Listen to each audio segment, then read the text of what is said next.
దేవునికి మహిమ కలుగునుగాక. ఆమేన్. కీర్తన గ్రంథము 138వ కీర్తన 8వ వచనం మనం చూసినట్లయితే, కీర్తన గ్రంథము 138వ కీర్తన 8వ చరణాన్ని మనం చూసినట్లయితే, యెహోవా నా పక్షమున కార్యము సఫలము చేయును. యెహోవా నీ కృప నిరంతరముండును. నీ చేతి కార్యములను విడిచిపెట్టకము. దేవుడు ఈ వాగ్దానమును దీవించునుగాక. ఇక్కడ భక్తుడటువంటి ఈ భక్తుడు అంటున్నాడు, యెహోవా నా పక్షమున కార్యము సఫలము చేయనంటున్నాడు. యెహోవా నా పక్షమున కార్యమును సఫలం చేయనంటున్నాడు. ప్రియమైన దేవుడి బిడ్డలారా, నీ పక్షమున దేవుడు ఉన్నాడు. నీ పక్షమున ఎవ్వరూ లేకపోవచ్చు. నీ పక్షముగా మాట్లాడేవారు కానీ, నీ పక్షముగా మరి నిలబడేవాళ్ళు కానీ, నీ కార్యము ఏదో దానికి మరి నిలబెట్టేవాళ్ళు కానీ నీ పక్షంలో ఎవ్వరు లేకపోవచ్చు. నీ ఇంట్లో వాళ్ళే నీ పక్షముగా ఉండకపోవచ్చు. నీ బంధువులే నీ పక్షముగా ఉండకపోవచ్చు. కానీ జీవము కలిగిన దేవుడు అన్నాడే, ఆయన నీ పక్షముగా ఉండి నీ పక్షముగా ఆయన దేవుడు సఫలపరుస్తాడు. దేవుని స్తోత్రం కలుగునుగాక. జీవాధిపతి అనే దేవుడు ఆయన మన పక్షముగా ఉండి మన కార్యములు ఆయన సఫలపరుస్తూ ఉండే దేవుడు మన ప్రభు అయిన యేసుక్రీస్తు. జ్ఞాపకం చేసుకున్నాం. ఏంటయ్యా మన పక్షముగా ఉండేది? ఏమిటయ్యా మన పక్షముగా కార్యం జరిగించేది అంటే ఒక మాట అంటున్నాడు. ఏంటయ్యా అని ఒంటరి ఏంటంటే, నేను ఆపదలో చిక్కబడి ఉన్నాను, నీవు నన్ను బ్రతికించెదవు. నేను ఆపదలో చిక్కబడి ఉన్నాను, నీవు నన్ను బ్రతికించెదవు. నా శత్రువుల కోపము నుండి నన్ను రక్షించుటకై నీవు చేయి చాపెదవు. నీ కుడి చేయి నన్ను రక్షించు. నేను స్తోత్రం. భక్తుడు అంటున్నాడు, నేను ఆపదలో చిక్కి ఉన్నానయ్యా, నేను ఆపదలో చిక్కి ఉన్నాను, నీవు నన్ను బ్రతికించెదవు. ఈరోజు చిక్కి ఉన్నాడంట, ఒక ఆపదలో చిక్కి ఉన్నాడంట. ఆ ఆపదలో చిక్కి ఉన్నప్పుడు దేవుడు అంటున్నాడు, ఆదుకునే వారు ఎవరు నాకు లేరు. ఈ ఆపద నుండి నన్ను ఆదుకునేవారు కానీ, దరికి చేర్చేవారు కానీ, పైకి తీసేవారు కానీ ఎవరు లేరయ్యా అని ప్రార్థిస్తున్నప్పుడు అంటాడు, నీవే నన్ను బ్రతికించెదవు. దేని స్తోత్రం. ఎలాంటి ఆపద అంటే, బ్రతికించదు అంటే అర్థం ఏంటి? ఆయన ఇక బ్రతకలేనన్న పరిస్థితిలో వచ్చాడు. అలాంటి సమయంలో చెప్పంటారండి, దేవుడు మన పక్షముగా ఉంటాడు. హల్లెలూయా, దేని స్తోత్రం. అదే బైబిల్ గ్రంథంలో దానియేలు అనే ఒక భక్తుడు ఉన్నాడు. ఈ దానియేలు అనే భక్తుడు దేవుడి సందులో మహాప్రార్థనాపరుడు, భక్తిపరుడు. ఆయన అనుదినం ప్రార్థించేవాడు. అయితే బబులోను సామ్రాజ్యంలో అతను బానిసడిగా వచ్చాడు. అయితే అతను ఆ బబులోను రాజు అతన్ని ఆ దేశంలో ఒక ఉన్నతమైనటువంటి ఉద్యోగం ఇచ్చాడు, ప్రధానమంత్రిగా చేశాడు. తనతో ఉన్నటువంటి తోటి వర్కర్స్ ఏం చేశారంటే, దానియేలు మీద ఏదో ఒక నిందన మోపి, ఏదో ఒక నెపం మోపి, అతన్ని మీద నెపం మోపి, అతన్ని రాజుకు పట్టించి ఆ ఉద్యోగం తీసివేసి అతను చంపాలి అని తనతో ఉన్నటువంటి తోటివారు, తోటి జ్ఞానులు, తోటి ఉద్యోగస్తులు, ఆ రాజుగారి దగ్గర పనిచేసేవారు ఒక పన్నాగం పన్నారు. అలా పన్నాగం పడినప్పుడు జరిగిన విషయం ఏంటంటే, అప్పుడు దానియేలుకి రాజ్యం అంతా ప్రకటన చేశారు. ఎవరు కూడా ఏ దేవునికి నమస్కరించకూడదు, ప్రార్థించకూడదు అని అక్కడ ప్రకటన చేశారు. అలా ప్రకటన చేస్తూ ఉన్న సమయంలో దానియేలు ఏం చేశాడంటే, అలా కానీ ఎవరైతే ఏ దేవుణ్ణి సేవించకూడదు అన్నారో ఆ ప్రకటన ఆ శాసనం వచ్చింది. ఎవరి కోసం? దానియేలు కోసమే. దానియేలు రోజు దేవుని ప్రార్థించేవాడు. ఎవరికి సేవించకూడదని ఒక చట్టం తీసుకొచ్చారు వీళ్ళు. అప్పుడు దానియేలు ఏం చేశారంటే, ఇట్టి శాసనం రాయబడినప్పటికీ ఆయన యథాప్రకారము తన ఇంటికి వెళ్ళి మోకరించి ముమ్మారు ప్రార్థన చేస్తూ ఉండేవాడు. అయితే ఇతను పట్టుకోవాలని చూసినటువంటి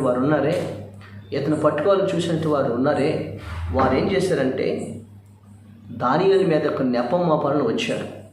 6వ అధ్యాయము 4వ వచనం మనం చూసినట్లయితే, దానియేలు గ్రంథం 6వ అధ్యాయం 4వ వచనం చూస్తే, ఏదైనా ఒక తప్పైన ఒక నేరమైన మోపాలను చూశారు. కానీ ఏ లోపమైన ఏ నేరమైన దానియేలులో కనపడలేదు.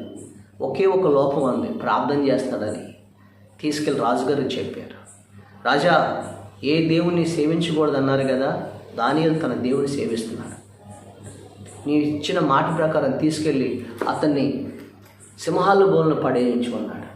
ఆ రాజు కూడా బాధ వేసింది. అయ్యో, దానియేలు మంచివాడు కదా, వీళ్ళు దానియేలు కోసం చట్టం తీసుకొచ్చారా అని తీసుకెళ్ళి దానియేలుని సింహాల బోన్లో పడేశారు. గమనిస్తున్నారండి, సింహాల బోన్లో పడేశారు. అయితే దానియేలు సింహాల బోన్లో ఉండి కూడా ఆపదలో చిక్కుకున్నాడు.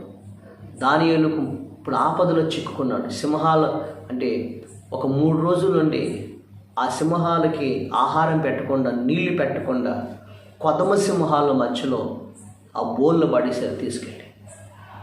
ఆ సమయంలో దానియేలు ఆ సింహాల బోన్లో పడినప్పుడు ఏం జరిగింది తెలుసండి? ఒక అద్భుతం. నేను చెప్పాను కదా, దేవా నేను ఆపదలో చిక్కుకున్నాను, నీవే నన్ను బ్రతికించదు అన్నాడు కదా. ఇప్పుడు ఈ దానియేలు ఉన్న సింహాల బోన్లోకి ఎవరు వచ్చారో తెలుసా? చూడండి, దానియేలు గ్రంథము 6వ అధ్యాయము చూడండి. దానియేలు గ్రంథము 6వ అధ్యాయం చూసినట్లయితే ఒక అద్భుతమైనటువంటి మాట ఉంది. 16వ వచనం, అంతటి రాజు ఆజ్ఞగా బౌన్పురతులు దానియేలును పట్టుకొని పోయి సింహముల గుహలో పడద్రోసిరి. పడదగ రాజు, నీవు అప్పుడు అనుదినము తప్పక నీవు సేవించిన నీ దేవుడే నేను రక్షించిన దానియేలుతో చెప్పాను. నేను స్తోత్రం. సింహాల బోన్లో పడేశారు తీసుకెళ్ళి. అయితే ఏం జరిగింది తెలుసా అండి? అద్భుతం.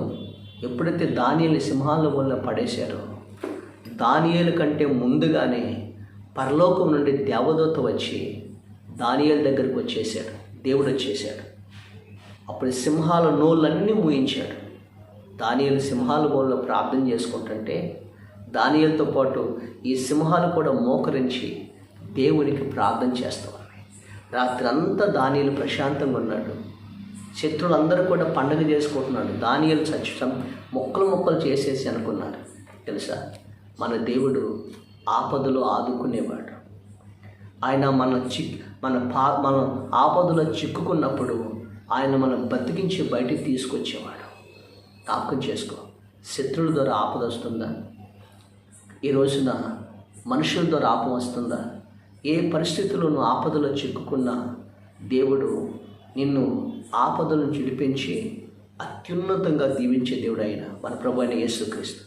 జరిగిన విషయం ఏంటంటే, మరుసటి రోజు ఉదయం ఆ రాజ్యాన్ని పరిపాలిస్తున్న రాజు ఆయన వచ్చాడు. సింహాల గుహ దగ్గరకు వచ్చాడు. వచ్చి అంటున్నాడు, 20వ వచనం, 6వ అధ్యాయం 20వ వచనం, దానియేలు గ్రంథము 6:20 చూసినట్లయితే, జీవము కలిగిన అంటున్నాడు. గుహ దగ్గర రాగానే దానియేలు మరి జీవము కలిగిన దేవుని సేవకుడైన దానియేలు, నువ్వు తప్పక నిత్యము సేవించున్న నీ దేవుడు నిన్ను రక్షించగలిగిన అని పిలిచాడు. తెలుస్తుంది. అప్పుడు దానియేలు ఏమన్నాడు తెలుసా?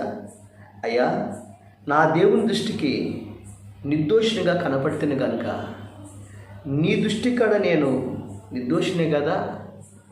నా దేవుని దృష్టి నిర్దోషిగా కనపడుతుంది కనుక దేవుడు తన దూతను పంపించి, చూడండి, తన దూతను పంపించి సింహములు నాకు ఏ హానియు చేయకుండా వాటి నోళ్ళు మూయించెను. ధ్యానిస్తుంటా. సింహములు ఏ హాని చేయకుండా వాటి నోళ్ళను మూయించెను. ఆపదలో నన్ను దేవుడు కాపాడాడయ్యా, నన్ను బ్రతికించాడయ్యా. రాజా, నీ దృష్టిలో కూడా నేను నిర్దోషినే కదా అన్నాడు. ధ్యానిస్తుంటా. ఈ రోజున పిల్లరా, నీ చుట్టూ సింహము లాంటి మనుషులు ఉంటారు.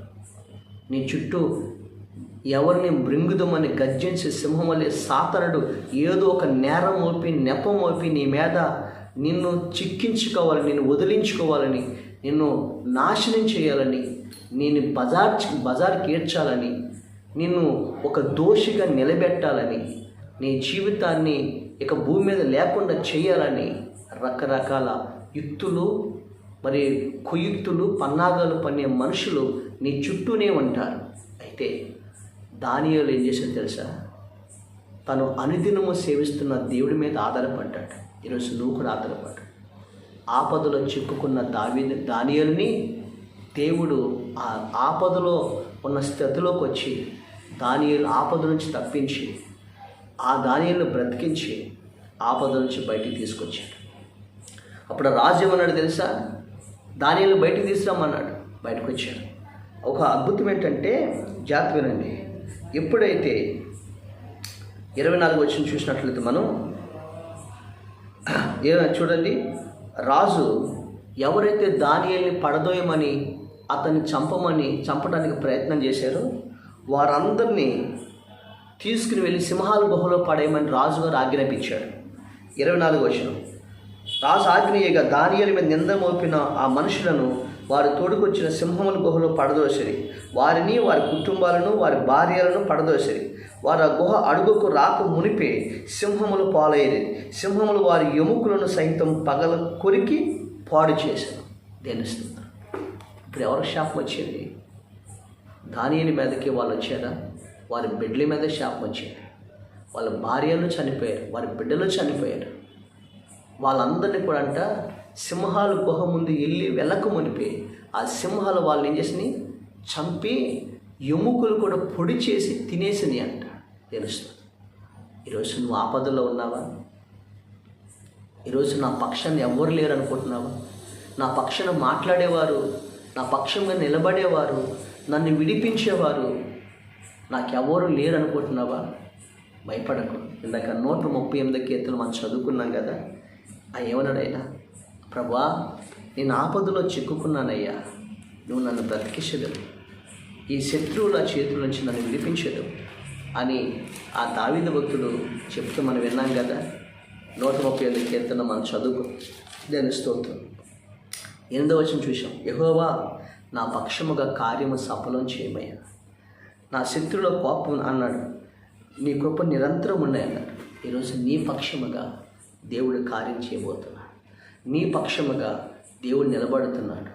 నీ పక్షముగా దేవుడు నిలబడి నిన్ను చుట్టుముట్టిన ప్రతి ఆపదలో నుండి, శత్రువుల చేతుల నుండి నిన్ను విడిపించి నిన్ను దానియేలు తర్వాత ఏం చేశాడు తెలుసా? రాజు అంతకుముందు ఒక ప్రధానమంత్రిగా ఉంటే ఇప్పుడు శ్రమ అయిపోయిన తర్వాత సింహాల బోల నుంచి బయటకు వచ్చిన తర్వాత అక్కడ ప్రధానులందరిలో ప్రాముఖ్యుడిగా రాజు అతన్ని హెచ్చించినప్పుడు ఆ ప్రభుత్వంలో దానియేలు వర్ధిల్లాడంట. దేనిస్తుంది.